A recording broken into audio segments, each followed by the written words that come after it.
Going out tonight? I am. Would you mind too much telling me with whom? I wouldn't mind telling you at all, dear. Except that you know perfectly well. Your father thinks you have a date with some girls. If you think that's wrong, then by all means, tell him the truth. Mother. You and your father are such wonderful friends, Barbara. Don't you think you could be honest with him? In what way? Well, about Paul, I mean. But what about him, dear? Oh, Barbara, you know as well as I that you shouldn't be seeing him. Really, darling? I don't see why not. Because he's not good. He's hard and cruel. He's... How dreadful. Seems to me that your duty is perfectly clear, then. You should go to my father and tell him that I'm going out with a bad man. And when he asks you how you know he's a bad man, you tell him. Tell him that you know from personal experience, won't you? Barbara. Oh, why do you insist on misunderstanding me? I'm older than you. I made a great mistake. And I'm only trying to keep you from suffering as I did.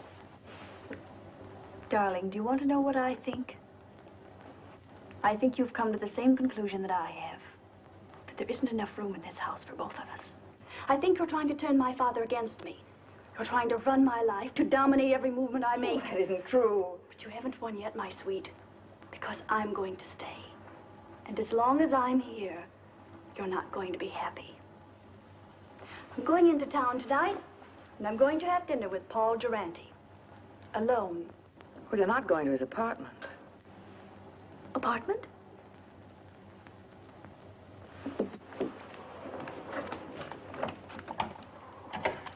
Operator, get me Murray Hill 44598, please.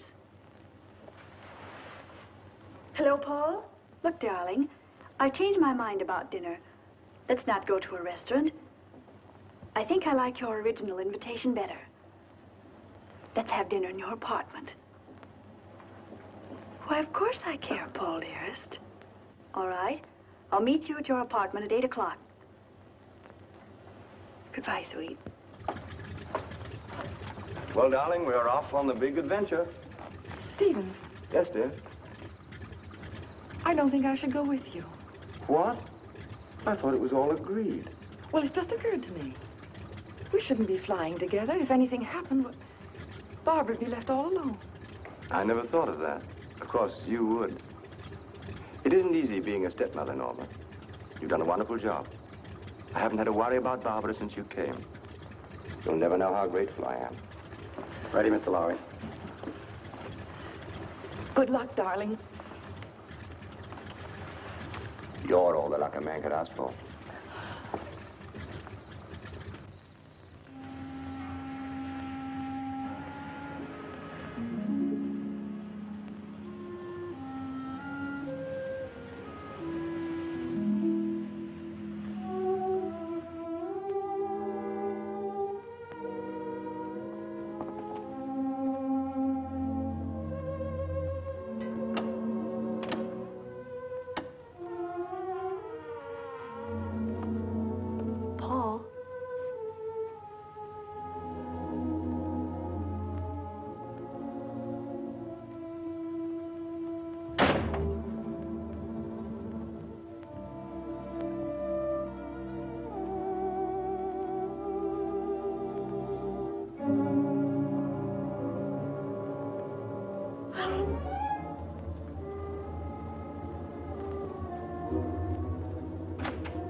Try to take hold of yourself.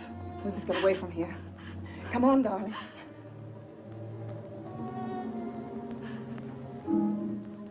Why you? Barbara. You're asking me to run away with you? We've got to get out of here, don't you understand?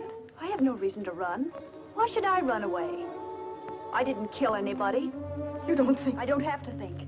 That upstairs proves everything. Oh, you don't know what you're saying. I had nothing to do with it. Then what were you doing here? I came to try to stop you. To tell Paul... He was like that when I came in. You're dull, darling. That's such a feeble story. But it's true. Barbara. Barbara, I couldn't. You're a liar.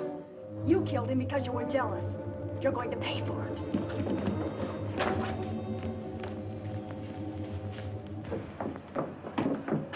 If you're innocent, you won't mind my calling the policeman. No, don't.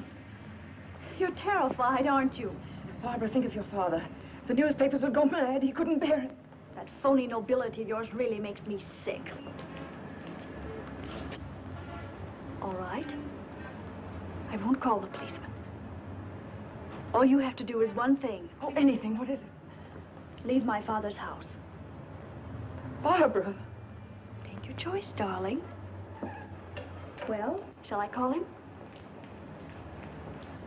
Very well, I'll go. By tomorrow morning. Yes. Good. You understand, don't you, that if you're not gone by tomorrow morning, I call the police. Yes, I understand. Taxi! Oh, by the way, you might be interested to know that I was never really interested in Paul Durante. Oh, at first he amused me, but then I realized that he was sort of pathetic. So you see, my dear, you killed a man for nothing. Barbara, listen. No, Norma, I won't. Because I don't have to listen to you anymore. Good night.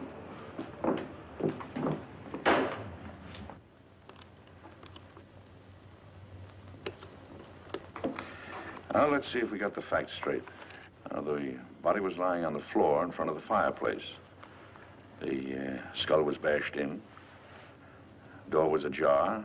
There was a good fire burning in the fireplace. No signs of violence. Did anyone see you enter the apartment or leave it? Not that I know of. About how long ago were you there? It must have been an hour. That must have been about 8 o'clock. Is there anything else? I can't think of anything. And then Barbara came in and she thought you killed him. Mac, what can I do? I can't tell the police. No. A jury would massacre you. Well, go home and get some sleep if you can.